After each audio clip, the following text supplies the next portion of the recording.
bueno, damos inicio a nuestra acostumbrada rueda de prensa, informando que se inicia nuestro mes aniversario. Paso para todos, cumple años de fundada el 27 de septiembre.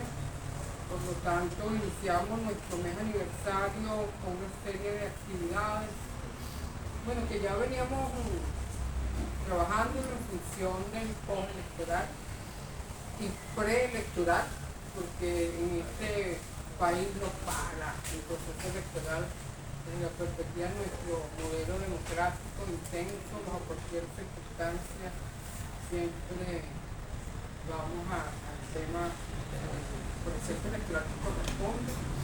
Pero además tenemos planteamientos sobre ese nuevo PPT que viene organizándose de una manera, creciendo, desarrollándose con una perspectiva más apegada filosóficamente a los planteamientos de Alfredo Manera. Cómo hacer una revolución desde la eficacia política y la calidad revolucionaria, teniendo en cuenta la dimensión histórica de los tiempos que vivimos.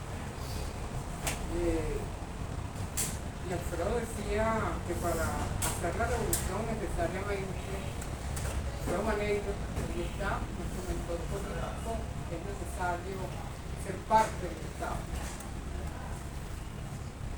Pero también hay que decir, hemos descubierto que en revolución, desde cualquier espacio donde nos corresponda, podemos hacer la revolución. Y eso es parte del hallazgo del espacio para todos en estos tiempos.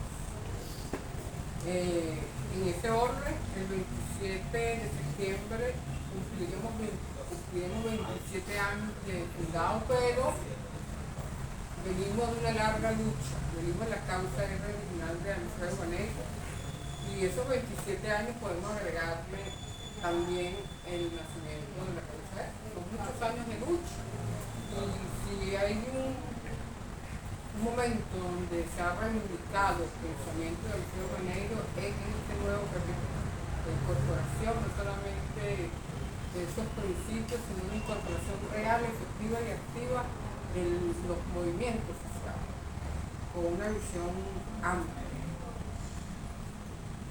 que está vinculada a esos nuevos temas.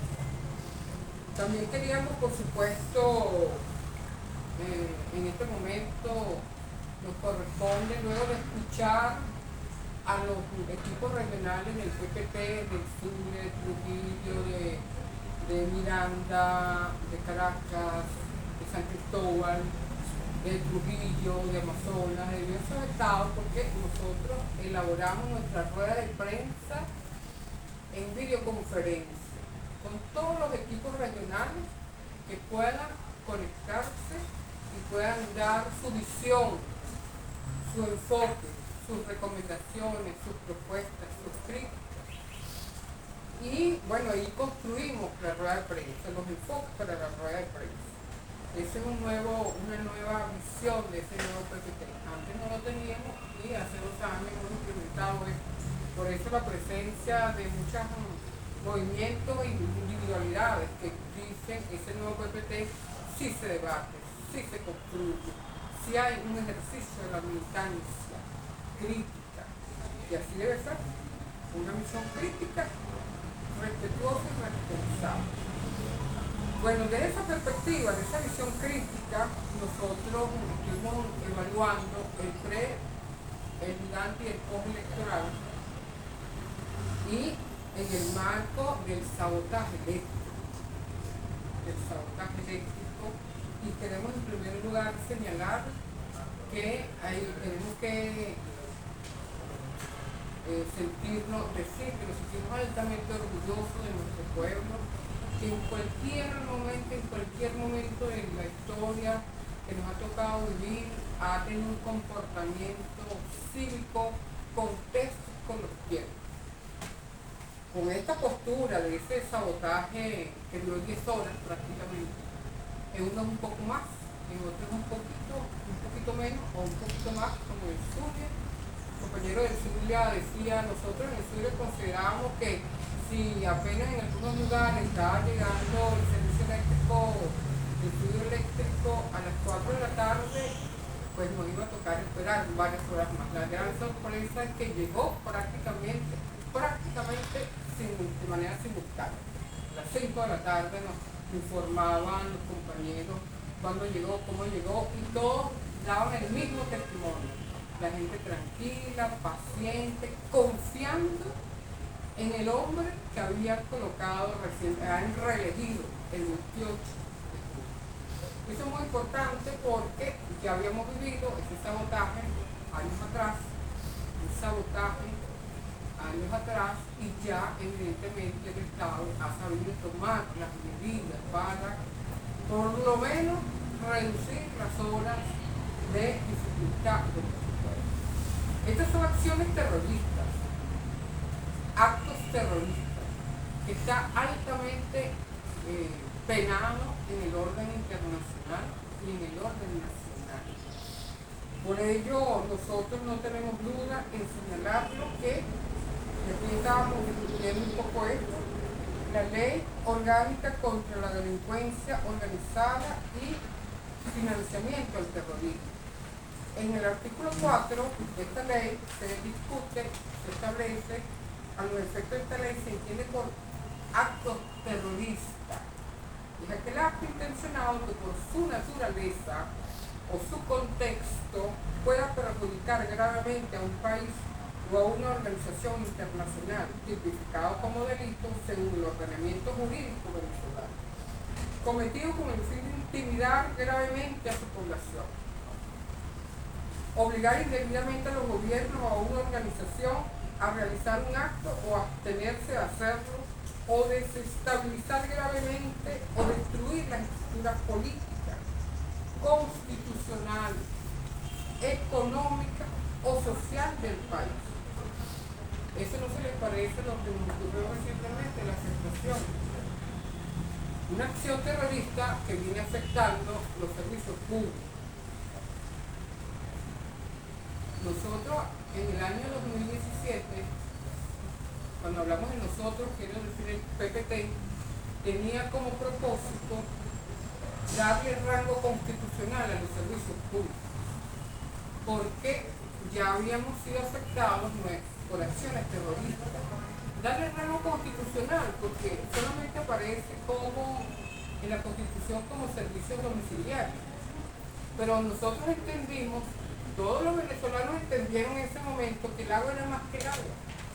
Era llevarse un vaso a la boca, porque el servicio eléctrico lo que eso significaba.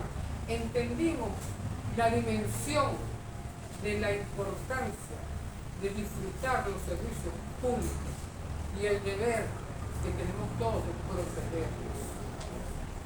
Los servicios públicos, lo decimos nuevamente, lo hemos dicho en otras oportunidades, su dimensión es de verdad, se escapa.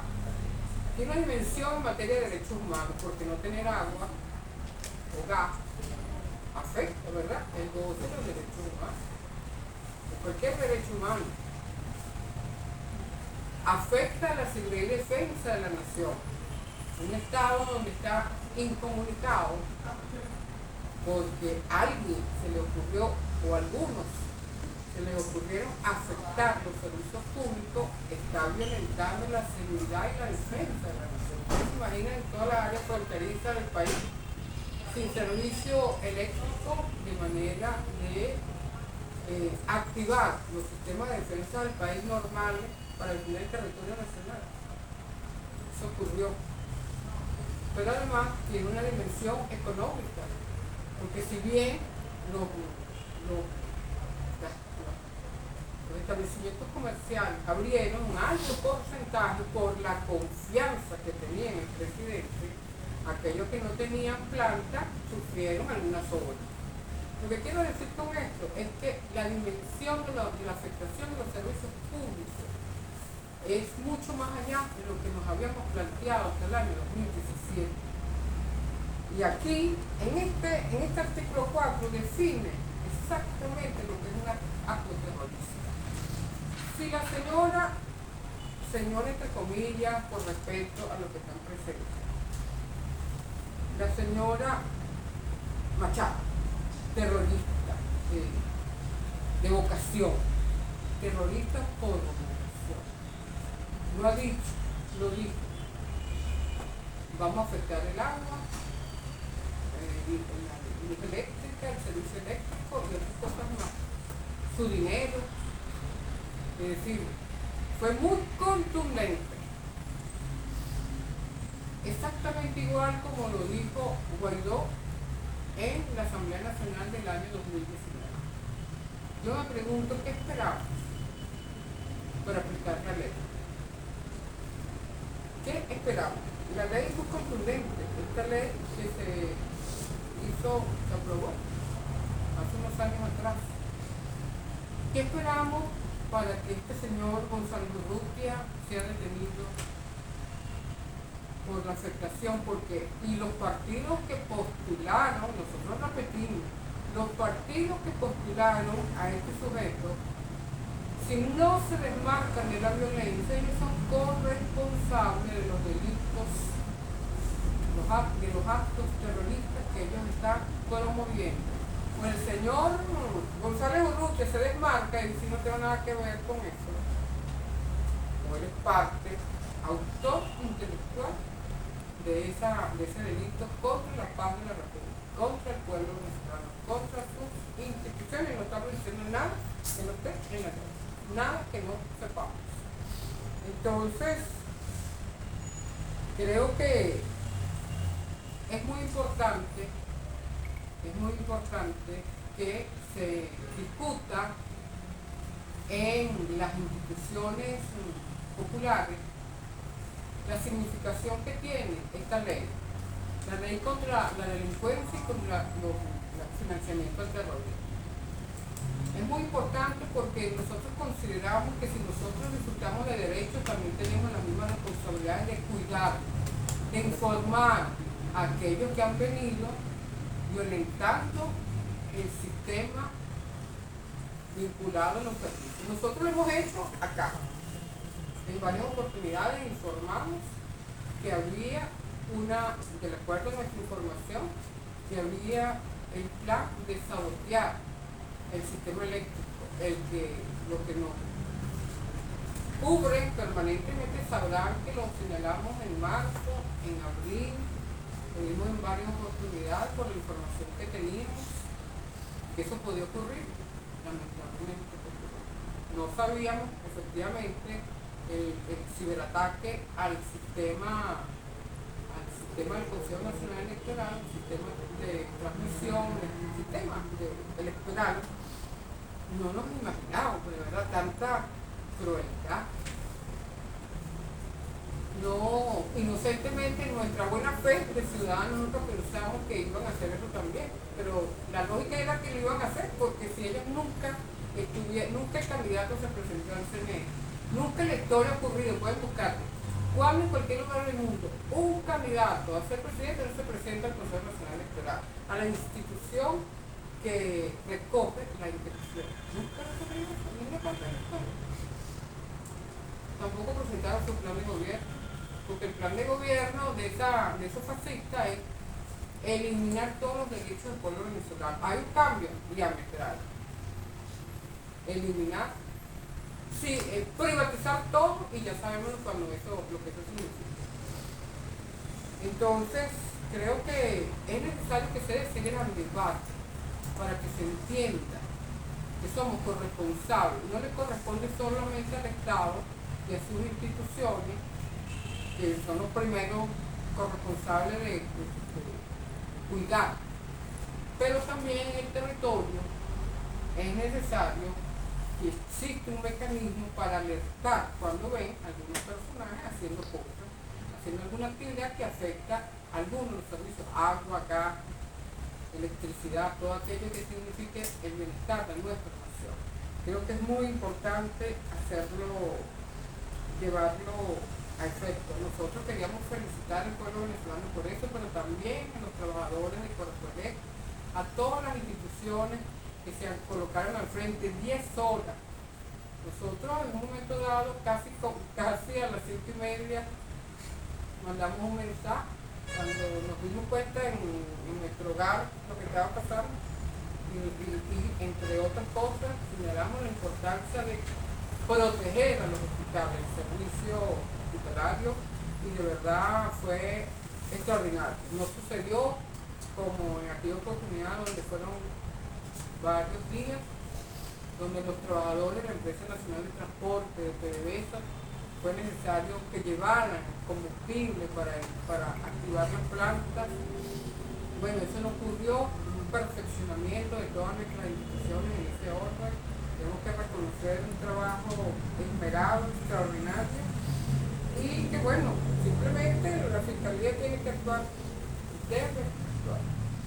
Nos parece importante la decisión en ese orden de ideas dentro de lo que han sido las acciones terroristas contra el pueblo venezolano, aquellas personas, no solamente jóvenes que no llegan a los 18 años, que no tenían ninguna actuación en el marco de los sucesos terroristas que se dieron esa noche, el 28-29, una vez que se haya constatado que estén libres, pero hay otros que sí participaron en esas acciones terroristas. Nosotros estamos trabajando sobre 3 casos y las madres están dispuestas a denunciar a la terrorista mayor, a la señora Machado, porque fue ella que los mandó a organizarse como delincuentes para actuar contra sí mismos, contra su vida, porque efectivamente hay un efecto boom. Entonces estamos trabajando sobre esto. El otro punto que nos parece muy importante,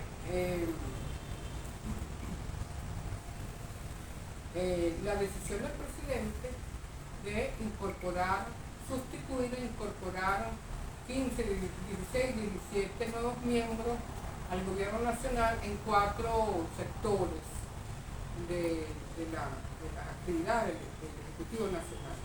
Me parece muy importante las decisiones incluidas allí en el ámbito económico, la decisión de nombrar a la vicepresidenta también como ministra de Petróleo, al compañero Héctor Obregón en PDVSA,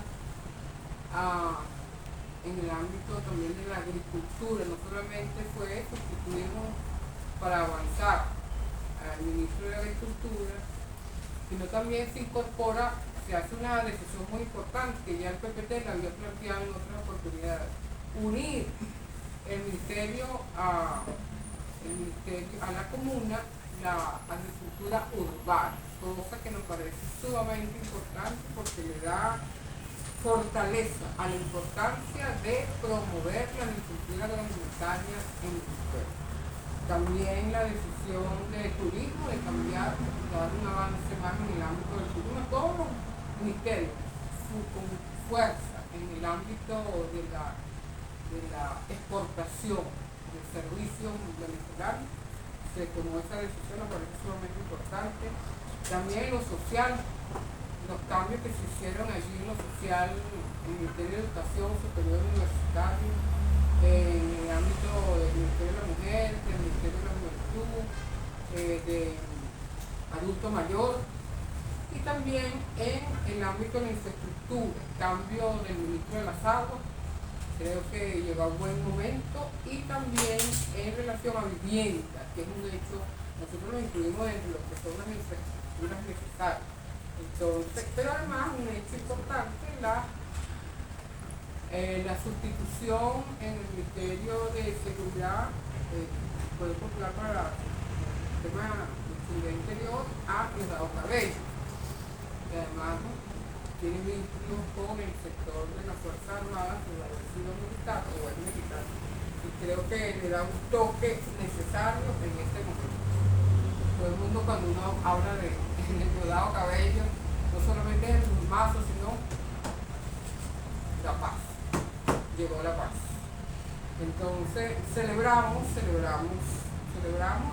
cambios, renovar el gabinete en estos tiempos, ¿no? De aquí a diciembre, porque ya en enero evidentemente es un nuevo sexenio.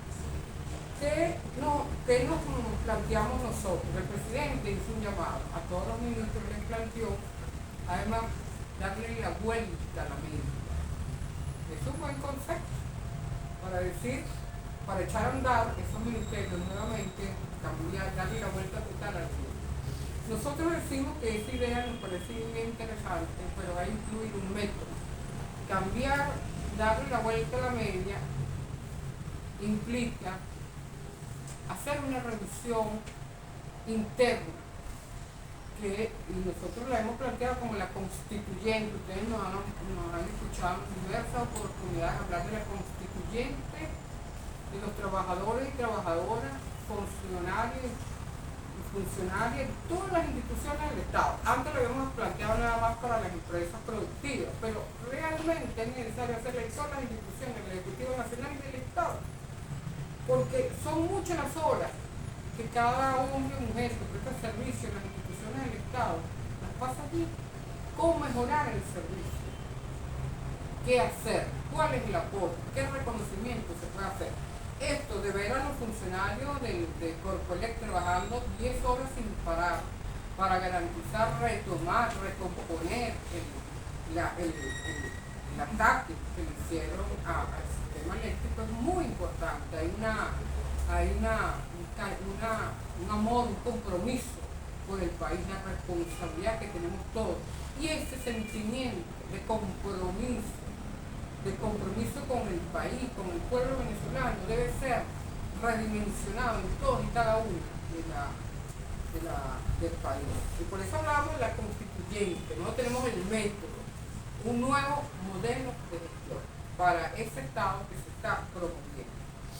Y así lo vamos a continuar presentando. Ya nosotros lo presentamos en la CBG, lo presentamos en PDVSA, en el Zulia, y ahorita nos vamos a desplegar a nivel nacional para plantearlo en dos lugares que nos parecen cruciales: salud y educación. Salud y educación porque el Estado es el primer empleador. El primer empleador en Venezuela es el Estado venezolano. Y eso debe realizarse en todas las instituciones, inclusive en telecomunicaciones, todas, con la perspectiva de que cada uno sea reconocido en el esfuerzo que hace. Y si hace un esfuerzo, puede hacer propuestas para mejorar la calidad del servicio y la retribución que nos significa, para avanzar juntos. Eso no es una persona, eso son todos los que hacemos vida en las instituciones, debe mejorar. Igual en la Asamblea Nacional, cómo mejorar el trabajo en la Asamblea Nacional, parte de nuestro compromiso.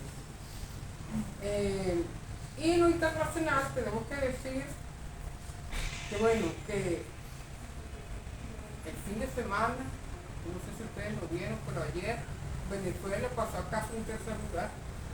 No aparecíamos de primer lugar en los grandes medios de comunicación. ¿Por qué no es noticia que Venezuela haya vencido el sabotaje, el fascismo? Eso no es noticia. Pero desde el 28, 29 y 30 hasta que duró esa agresión multidimensional, Venezuela estaba en el centro. Todo el mundo estaba muy preocupado por Venezuela. No hablaban de Gaza, de Palestina, de Ucrania, Venezuela. Venezuela se levanta nuevamente y organiza y dice por aquí, como siempre lo ha hecho, silencio, blackout comunicacional. No sé si ustedes lo creen que se dieron cuenta, pero no estábamos en las primeras planas. Casi un problema serio. No damos la primera plana porque hemos dado respuestas. Cuando el pueblo da respuesta y el gobierno da respuesta, los agresores, los enemigos históricos de Venezuela bajan la cabeza. En todo caso, lo interesante tenemos que decir que reconocer el respaldo contundente del ALBA con el gobierno, el reconocimiento del presidente Nicolás Maduro Moro al pueblo venezolano, a sus instituciones, un espaldarazo por parte del OPEC, inclusive la OPEC africana, del BRIC. Estamos ya preparándonos, nuestras instituciones se están preparando para participar extraordinariamente en octubre en la cumbre del BRIC y por supuesto en la Asamblea de Naciones Unidas. Lamentamos mucho la pérdida de la visión con la dimensión histórica de Lula. Yo creo que es un problema personal. No quisiéramos ahondar más, pero perdió la visión de su rol histórico, de la dimensión histórica que tiene Brasil, y él en el curso, en el desarrollo de la nueva historia que se está construyendo. Lamentamos mucho eso, pero porque vemos que hay muchos de sus aliados internos no lo están acompañando. Agradecemos el espaldarazo de la Asociación de Juristas Brasileños que dan fe de la contundente victoria del presidente Nicolás Maduro Moros. Lamentamos la caída del foro de Sao Paulo, pero tenemos que echar adelante con respecto a esto. Nos solidarizamos con Petro, con el presidente Petro, que está acosado por la derecha extrema, como él dice, denunciando el golpe de Estado. Nosotros ya hemos vivido esas cosas y lo lamentamos, y tendrá siempre el apoyo del pueblo venezolano, como siempre ha ocurrido. De la presidenta de Honduras, que denunció con mucho coraje el tratado de extradición, porque sabe que también hay un complot contra Honduras y contra ella en particular. Y vemos avanzando a un grupo de países en América Latina, lamentable, nuevamente dándole la espalda al papel histórico que le corresponde como parte agraria, pero Venezuela sigue adelante. Cuba y Nicaragua adelante, y agradeciéndole el apoyo, las palabras fuertes del comandante Danilo Ortega, muy fuertes, pero cuando alguien se atreve a hacer esos comentarios, un dolor muy grande debe tener, y tendrá elementos para decir lo que dijo, y por eso decimos, lamentamos que esto está ocurriendo. Nos lamentamos por Brasil, pero nos regocijamos por el extraordinario informe que presentó ayer en su despedida López Obrador. Entró por la puerta grande y sale por la puerta grande también. En octubre, el 1 de octubre, asume la presidenta Claudia Sheinbaum, una mujer de mucho coraje, de mucha fortaleza, y seguramente van a intentar venir contra ella el gobierno norteamericano. Hay que decir que los norteamericanos están en una situación muy difícil, muy compleja, con peligro de una guerra civil, inclusive, que esperemos que no ocurra, pero esa es la situación. Nosotros cada día nos fortalecemos más, nuestro pueblo está contento con nuestro destino, la dimensión histórica de Venezuela. No la hemos perdido ni la perderemos. Así que viva la patria. Si hay alguna una propuesta, una pregunta, informar que estamos preparándonos para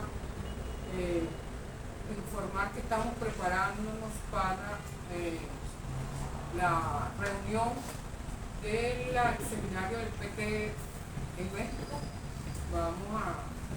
Estamos organizándonos para tratar de hacer un foro allá, para demostrar la verdad de Venezuela con todos los elementos, porque en ese seminario del PT de México a finales de septiembre concurren todos los partidos de América Latina, de la izquierda, del progresismo, pero también de países de África, de Europa del Este, de Asia y de África.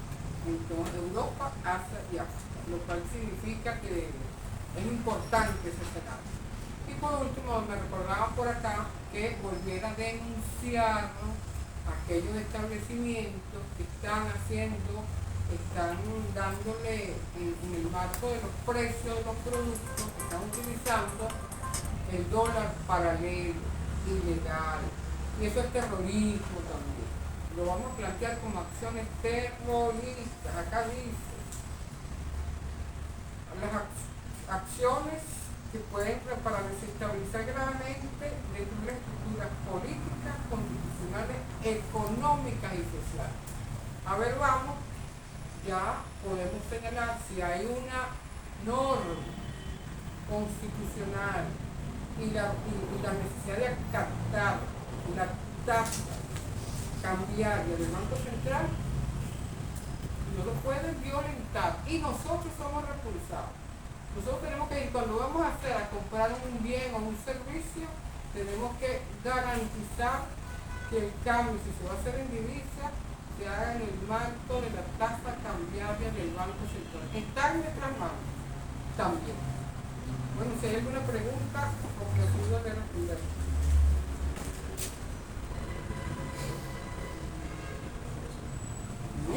No, Dos preguntas por acá. La mecha azul, la jornada. La primera pregunta tiene que ver con las declaraciones de esta mañana de la vicepresidenta de Estados Unidos, Kamala Harris, que ha dicho que cerrará la red social X, y dentro de los alegatos porque su dueño ha perdido privilegios y debe ser destituido. Esa es la primera pregunta. ¿Cuál es la posición del RPT en cuanto a esto? Ya que el que se mete con Venezuela. Y la segunda, Venezuela es tendencia a nivel internacional por el secuestro de la aeronave presidencial que estaba ubicada en República Dominicana y que hace pocas horas fue trasladada a Florida por autoridades estadounidenses con apoyo del gobierno de República Dominicana. Bueno, eso, fíjense ustedes, en la aviación civil internacional, en el marco de las leyes contra el terrorismo, no pueden darse esas acciones. En las leyes de la aviación civil internacional de Chicago, hay una acción muy clara y muy contundente. Venezuela debe denunciar en la OASI, denunciar eso, así como denunció el secuestro de Brasil en Argentina también. Creo que estudiar el caso, por supuesto, y denunciarlo. Yo creo que alguna cosa le debe Abinader, el nuevo presidente de la República Dominicana de Estados Unidos, para que se desvista, y no, esa palabra que uno dice es muy machista, pero para que haga una acción semejante es sumamente grave, y bueno, yo creo que están los organismos internacionales para actuar en función de eso, y reciprocidad, tan sencillo como es, principio de reciprocidad, que antes se conocía como ojo por ojo, diente por diente, pero la primera acción es denunciarlo ante la OASI, como ya hicimos con respecto a Argentina. Pero además hay knockouts que hayan hecho, eso es terrorismo. En el marco del organismo de Naciones Unidas hay convenio en relación al secuestro de aeronaves civiles o oficiales. Eso es terrorismo. Eso es terrorismo. Entonces, porque de repente, ¿cómo vas a tomar una aeronave oficial, además presidencial? Porque es sumamente grave. Por supuesto, perfectamente puede ser estudiado dentro de lo que establecen los convenios de Naciones Unidas en materia de terrorismo y de aviación civil internacional. Otra pregunta. Diputada, con el tema de la ciberguerra, ¿Sí? ¿verdad? Hay una campaña internacional contra Venezuela. Lo están impulsando influencers, artistas y por supuesto movimientos terroristas que han insistido en una intervención militar contra Venezuela. Eso lo están, es una campaña por las redes sociales que está generando incertidumbre. Entonces yo creo que es bueno, en vista de que no ha habido respuesta de ningún ente sobre ese particular. Mira, eso son por las redes, ¿verdad? Eso está corriendo por las redes y creo que Venezuela debe actuar. Así como Lula entró en un conflicto con Elon Musk a través de X, y se molestó muchísimo porque Elon Musk dijo, bueno, yo no voy a respetar la decisión del Tribunal Supremo de Justicia, sí. Y ahora Elon Musk es cuestionado por Kamala Harris en Estados Unidos. Elon Musk es aliado estratégico de Trump. También hay un cuestionamiento a Zuckerberg, porque se supone que puede contribuir a la manipulación de la información. Entonces estamos viendo a 2 o 3 personajes que evidentemente tienen fuerza en la autoría sobre esas campañas de guerra. Compañero ruso, francés, tiene 3 nacionalidades, árabe, Brock, también fue detenido en Francia, fue liberado después de una millonada, un precio importante que tuvo que pagar para su libertad condicional, porque se niega a entregar, supuestamente se niega a entregar información de las personas que estamos allí. Creo que Venezuela puede tomar medidas. Yo creo que a Venezuela le corresponde asegurar la paz y la tranquilidad del país, y lo puede hacer perfectamente desde una perspectiva ejecutiva, pero también de una campaña pública. Eso se ha reducido de alguna manera. Si tú te pones a ver, hace unos días atrás, la dimensión de la numérica de la campaña se ha reducido, aún está presente, se ha reducido.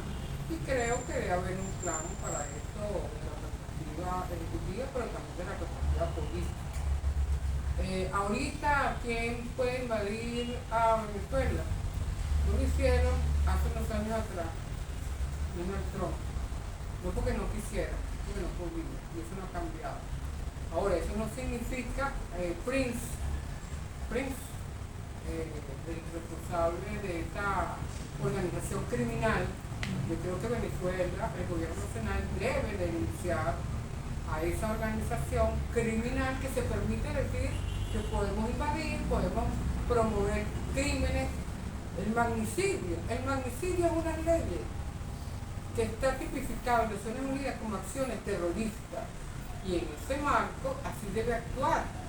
Una de las leyes más importantes para la protección de las personas, los funcionarios que deben ser altamente protegidos, entre ellos están los jefes de Estado, los cancilleres, los diputados, los diplomáticos. Esas son acciones terroristas, y así debe ser denunciado este personaje en Naciones Unidas y en los organismos que correspondan. Así de sencillo. E inclusive ante los organismos que ellos no van a tomar la decisión para procesar a este personaje en Estados Unidos, pero hay que hacerlo. Y son delitos contra el derecho internacional y contra la paz de la República. Acciones terroristas. Y creo que así debemos actuar. Gracias.